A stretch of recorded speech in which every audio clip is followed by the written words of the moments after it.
We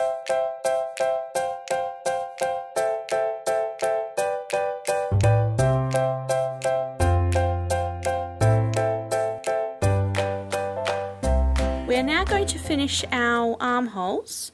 There are 3 different ways that this pattern suggests doing this. I am only going to show you one.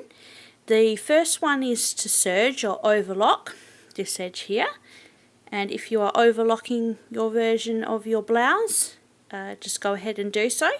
And the 2 other ways, one is to bind with bias binding, and you'll just need to follow your written tutorial to follow that method, but I'm going to show you the flat felled seam method, which is the one that's recommended.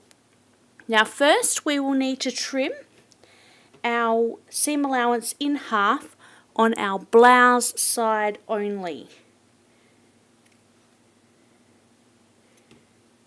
Do not trim your sleeve seam allowance. It's very important. And just cut that in half.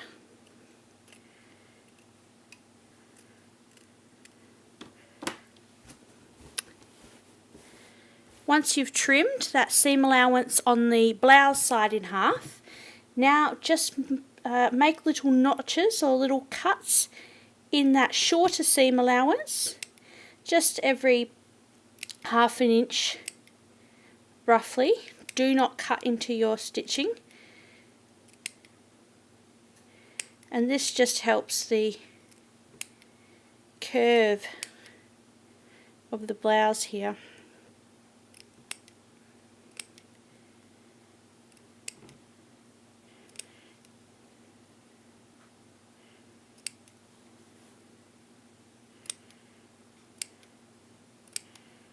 If you have pinking shears, you could also just pink this edge. Now we will press our seam allowance up towards the blouse.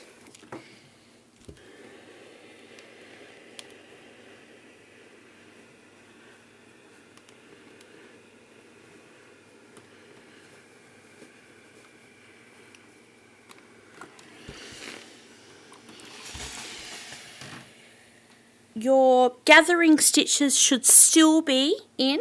That's important. We will remove those later. And now we are just going to curve our longer seam allowance over our shorter seam allowance.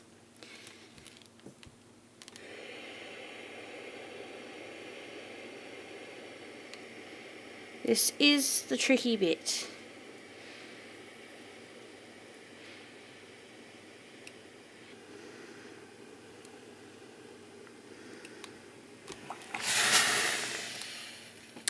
Now pin this pressed seam down. Use as many pins as necessary. Go all the way around and then we will stitch. Once your flat felled seam is pinned down, we will now need to stitch the sleeve. We need to keep as close as we can to that edge while trying to keep a nice even stitch so that from the outside our stitching also looks neat. We'll just begin with a stay stitch.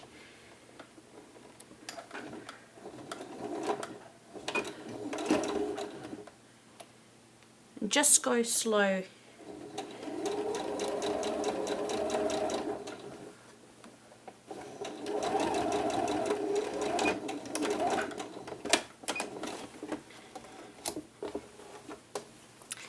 Once stitched down, you can now remove your gathering stitches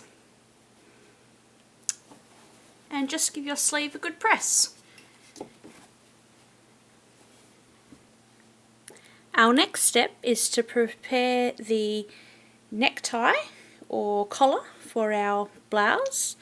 I'm showing you the necktie version for this blouse, and what we'll need to do is mark our pattern piece.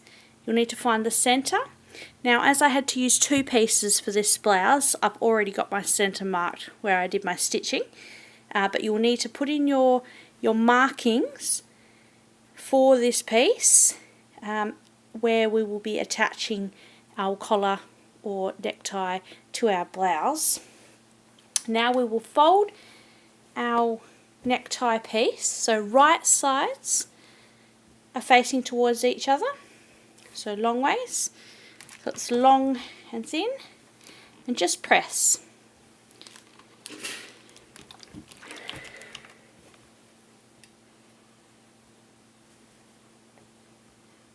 Once pressed, we are now going to stitch our necktie piece between the markings that we made and attach to our blouse. Once you've stitched your necktie piece using that 1/2 inch seam allowance, just trim your corners from your short ends. This is so when we turn the right way it will be nice and crisp and square at the ends.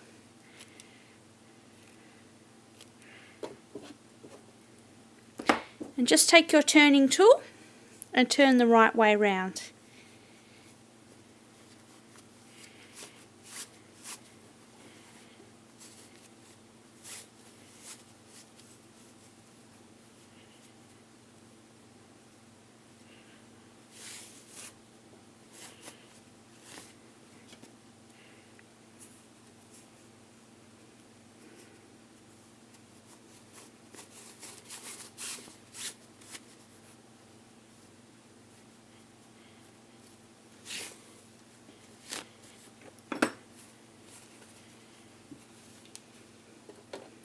Once turned, give your necktie piece a good press. Once pressed, your necktie piece is now ready to attach to your blouse. Take your blouse with the right side facing up towards you. Mark the centre of your blouse.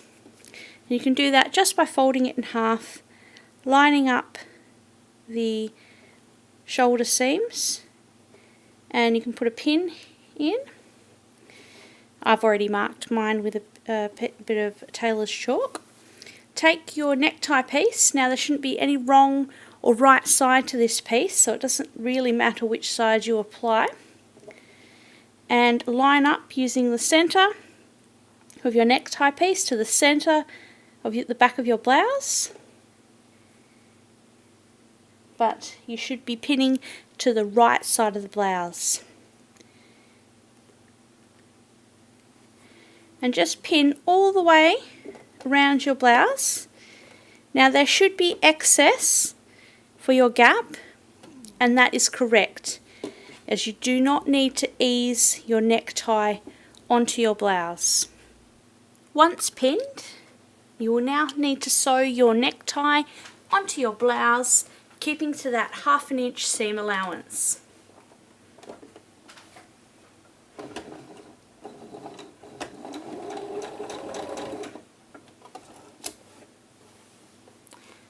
Once stitched, now press your seam allowance up towards the top of your necktie piece, like so. Once you've pressed your seam allowance up inside the necktie, you'll then just need to press the necktie piece over so it covers your stitching here. So you'll see I've pressed up and then I've pressed over that 1/2 inch seam allowance there, and then it covers nicely our stitching. You can choose to put in some pins here just to pin down the gap, and we're now going to stitch this and do our top stitching all the way around our necktie piece. I like to use a longer stitch length for this again, and start with a stay stitch.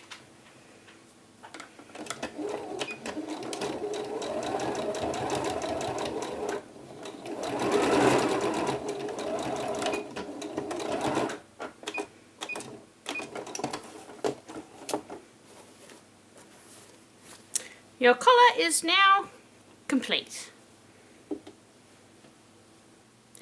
With our necktie or collar done, we're now going to join our side seams together. I'm going to show you how to do the French seam first we will take one side and we will pin the blouse so wrong sides are facing. So your right sides should be exposed to you. And now we are going to stitch from the right side, keeping to a 1/4 of an inch seam allowance this time, as we are doing a French seam.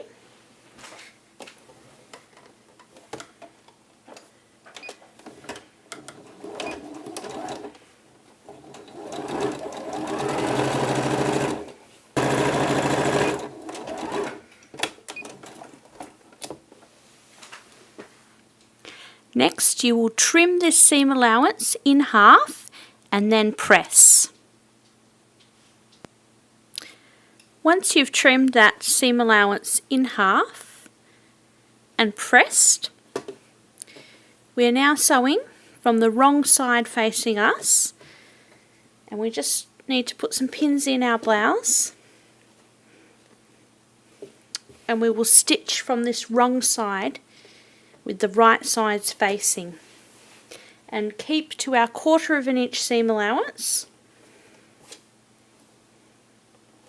to complete our French seam.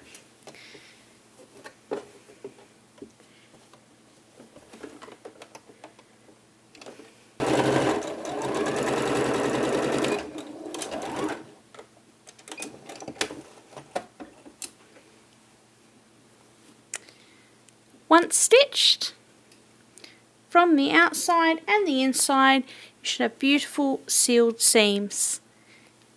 And just give your blouse another press from the outside.